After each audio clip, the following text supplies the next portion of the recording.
Hello everyone, আজকে অষ্টম শ্রেণীর অনুশীলনী 2.1-এর 6 নম্বর অঙ্কটা আমরা সমাধান দেখব। এর আগে আমরা 1 থেকে 5 নম্বরের সমাধান দেখছি, যেগুলো আমার চ্যানেলে আপলোড দেওয়া আছে, তোমরা চাইলে দেখে নিতে পারো। তো আজকের ম্যাথটা কি বলছে, আজকে যে ম্যাথটা আছে সেটা হচ্ছে বার্ষিক শতকরা মুনাফা কত হলে 13,000 টাকা 5 বছরে মুনাফা আসলে 18,850 টাকা হবে। ঠিক আছে, তো ম্যাথটা যদি আরেকটু ভালোভাবে বোঝার চেষ্টা করি, বার্ষিক শতকরা মুনাফা কত হলে, তার মানে এখানে মুনাফা বের করতে বলছে। আমরা জানি মুনাফা কি, আয়, তাই না? আচ্ছা, 13,000 টাকা, এই যে 13,000 টাকা এটা কিন্তু আসল। ঠিক আছে, আসলকে আমরা কি দিয়ে প্রকাশ করি? পি দিয়ে। ঠিক আছে, টাকা 5 বছরে, সময়টাকে আমরা কি দিয়ে প্রকাশ করি? এন দিয়ে। 5 বছরে মুনাফা আসলে এত টাকা হবে। ঠিক আছে, এখন মুনাফা আসল মানে হচ্ছে মুনাফা প্লাস আসল। ঠিক আছে, মুনাফা আসল মানে মুনাফা প্লাস আসল, এবং এটাকে প্রকাশ করা হয় হচ্ছে এ দিয়ে, বড় হাতের এ দিয়ে। ঠিক আছে, তো আমরা সমাধান দেখি। সমাধানে দেখো কি লিখছি, দেওয়া আছে আসল পি ইকুয়ালস টু 13,000 টাকা। কোথায় থেকে পাইলাম? এই যে 13,000 টাকা। আচ্ছা, সময় এন সমান সমান 5 বছর। এই যে সময় এন সমান সমান 5 বছর। ঠিক আছে, মুনাফা আসলকে কি দিয়ে প্রকাশ করি? এ দিয়ে। মুনাফা আসল মানে কি? মুনাফা যোগ আসল। ঠিক আছে, তো এখানে মুনাফা আসল দেওয়া আছে ডিরেক্ট, কত? 18,850 টাকা। 18,850 টাকা। ঠিক আছে, আচ্ছা, এইবার আমরা লিখব যে আমরা জানি মুনাফা সমান সমান মুনাফা আসল মাইনাস আসল। ঠিক আছে, মুনাফা আসলটা কি? মুনাফা প্লাস আসল। ঠিক আছে, এই মুনাফা আসল থেকে যদি আমরা আসলটা বাদ দিয়ে দিই, তাহলে আমরা মুনাফা পাবো।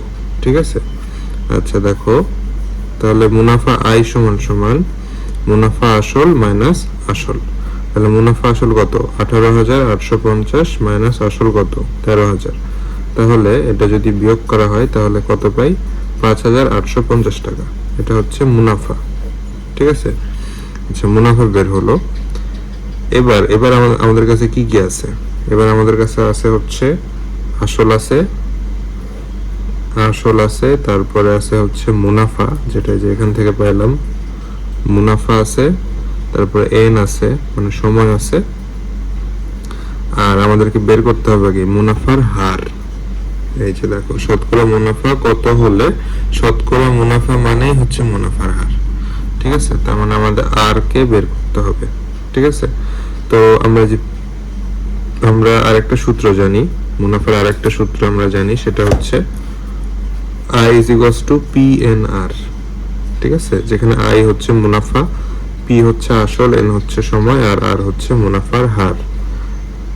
তো আমাদের এই আরটা বের করতে হবে। তো আমরা এই সমীকরণ থেকে যদি আমরা এই অংশটাকে এই পাশে নিয়ে আসি, তাহলে PNR is equals to I, একই কথা, জাস্ট ঘুরাই দিলাম। এরপরে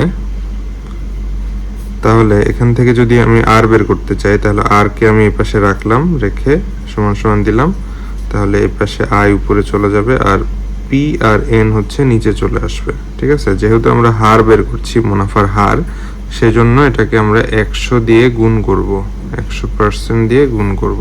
ঠিক আছে, 100 দিয়ে গুণ করব। আচ্ছা, তাহলে আমরা এবার জাস্ট মানটা বসাবো। যেমন আয়ের মান কত পাইছি? আয়ের মান পাইছি 5,850। এন এর মান কত দেওয়া আছে? এন এর মান দেওয়া আছে 5 বছর, এবং পি যেটা কিনা আসল, সেটা কত দেওয়া আছে? 13,000 টাকা। আচ্ছা, 13,000 টাকা গুণ 100%। ঠিক আছে, ওকে, এটা আমি দিতে ভুলে গেছিলাম, এই যে 100%টা এটা। তো এটা যদি আমরা ক্যালকুলেশন করি তাহলে আমরা 9% পাবো। ঠিক আছে, তাহলে এটাই উত্তর, অর্থাৎ শতকরা মুনাফার হার কত?